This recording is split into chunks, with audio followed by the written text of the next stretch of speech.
기부왕 고 이종환 회장이 설립한 김해 삼형산업 해고 직원들이 거리로 나섰습니다. 직원들의 사측에 경영 정상화를 촉구했습니다. 지역대학의 위기가 갈수록 커지고 있는 가운데 창원대학교가 대학 통합과 특성화 등으로 활로를 모색하고 있습니다. 30일 오전 양산시 물금읍 ICD 내륙 컨테이너 기지 안에 있는 한 공장에서 불이 나 2시간 반 만에 꺼졌습니다. 60대 직원 1명이 전신 2도 화상을 입어 병원으로 옮겨졌습니다.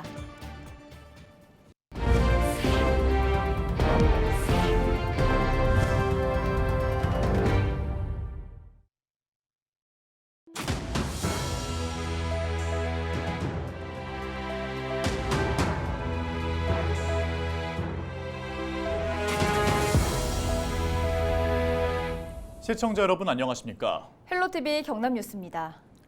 기부왕이라고 알려진 고 이종환 회장이 설립한 김해 삼형산업이 전 직원 130명을 해고했다는 소식 전해드렸는데요. 결국 직원들이 거리로 나와 목소리를 냈습니다. 자세한 내용 취재기자 연결해서 알아보겠습니다. 권정숙 기자, 먼저 갑작스러운 김해 삼형산업 전 직원 해고 사태에서 제일 우려됐던 부분이 직원 퇴직금 지급 여부였습니다. 근데 회사 측이 지급을 밝혔다면서요?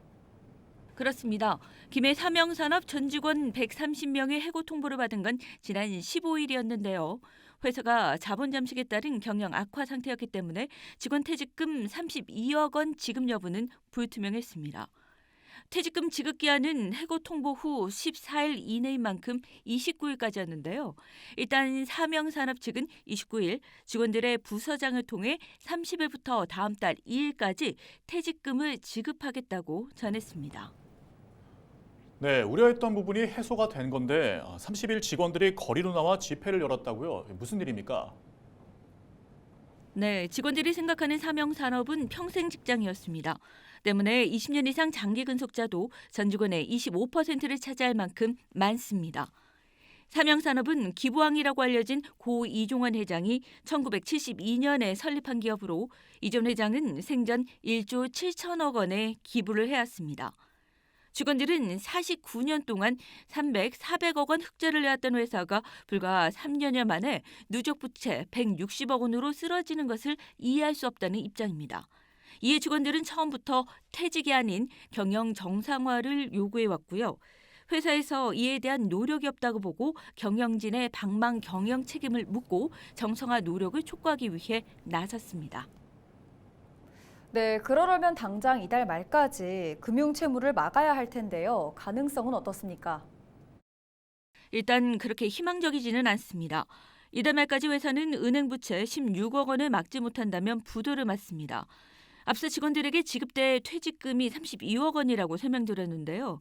직원들은 회사가 비용이 없으니 퇴직금으로 먼저 부채를 상환해 위기를 넘기고 경영 정상화에 나서자는 제안도 할 수 있었을 텐데 어떤 언급도 없었다고 전했습니다.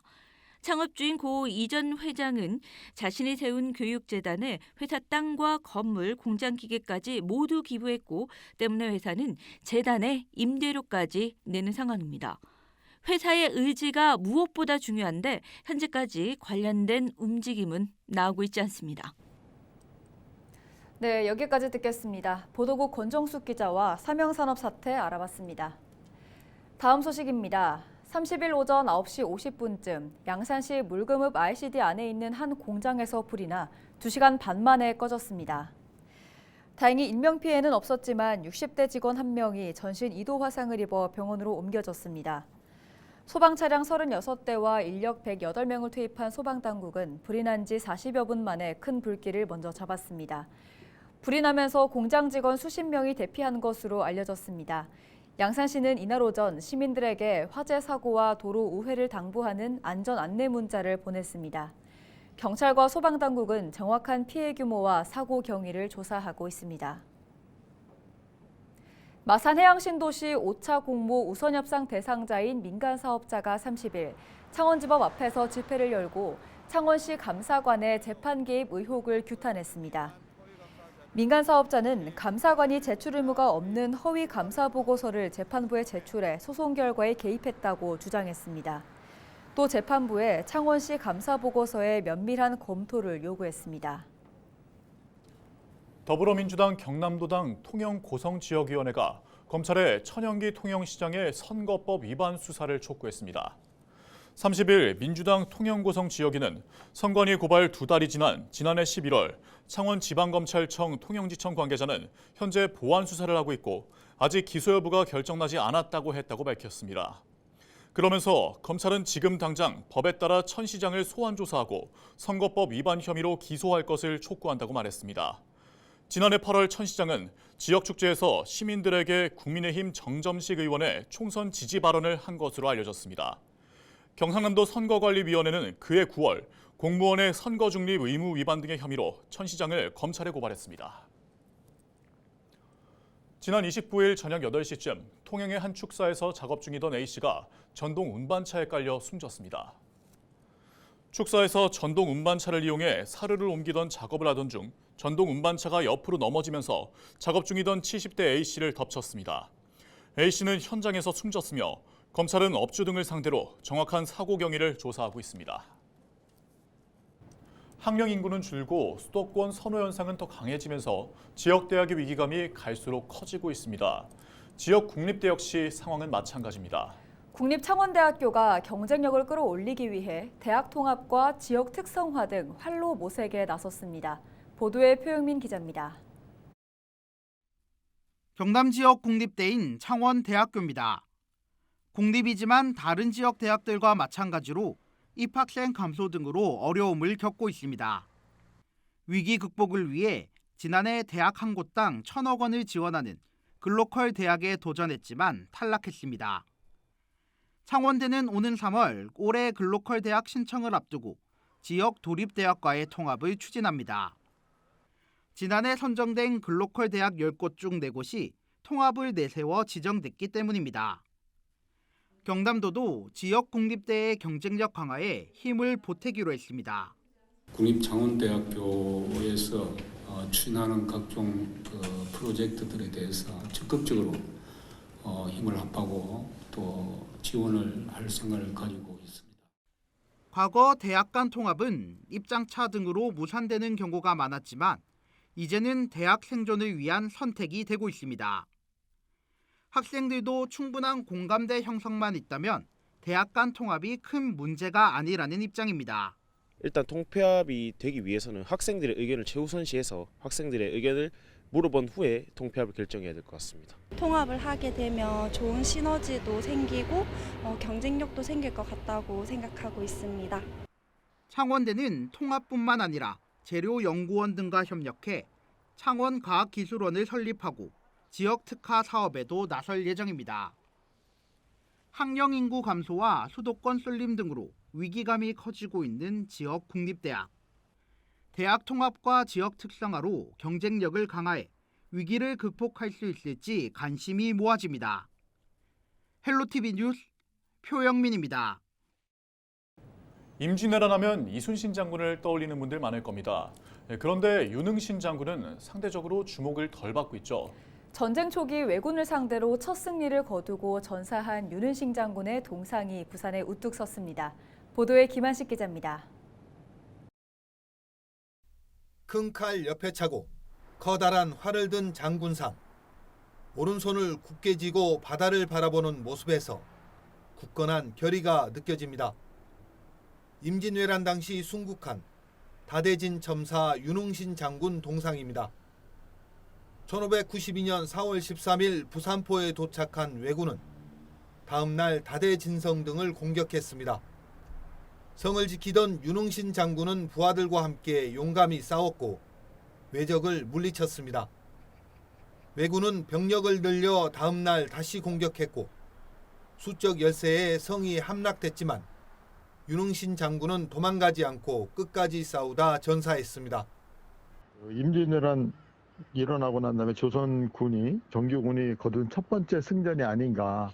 조선군이 어떤 존재하고 있다, 살아있다라는 모습을 보여주는 전쟁사적으로도 의미는 있어요. 장군의 이런 충절을 기리기 위해 지난 1981년 중앙대로와 인접한 부지에 석상이 건립됐습니다.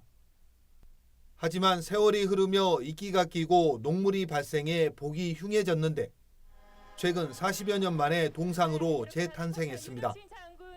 기단을 포함한 전체 높이 11.4m의 윤흥신 장군의 복식은 동네 읍성에서 출토된 임진왜란 당시 철갑이 적용됐습니다.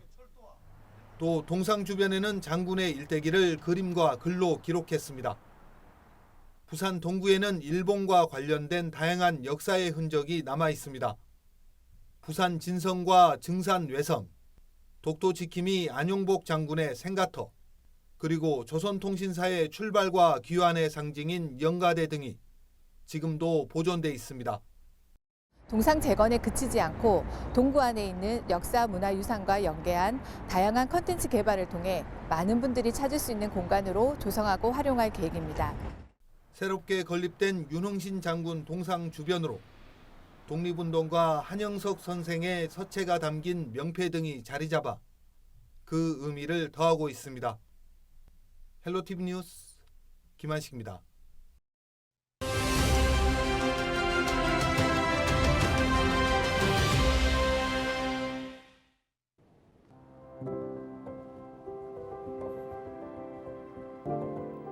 최근 주택도시기금을 재원으로 하는 신생아 특례대출에 대한 관심이 뜨겁습니다.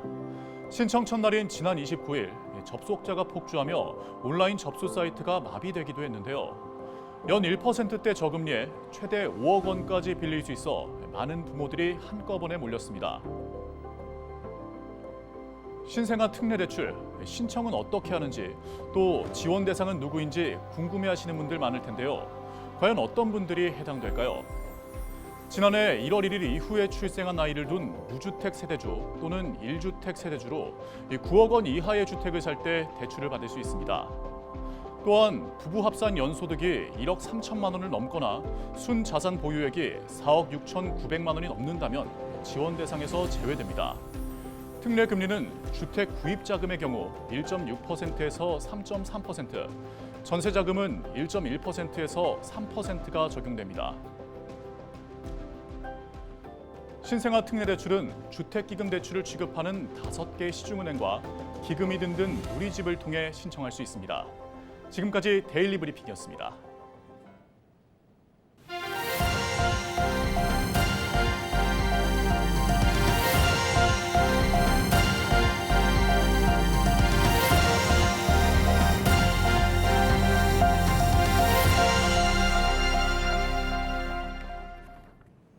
부산시가 시내 유료도로 8곳에 통행료를 면제하는 등 설명절 종합대책을 마련해 추진합니다. 시는 설명절 국산 농축수산물 소비를 촉진하고 전통시장 활성화를 위해 전통시장 온누리 상품권 구매 한도를 늘립니다. 또 농축수산물 구매 금액의 최대 30%를 온누리 상품권으로 환급합니다. 설명절 나흘 동안 광안, 거가, 부산항, 울숙도대교와 백양, 수정산, 산성, 천마터널 등 8곳의 통행료가 면제됩니다.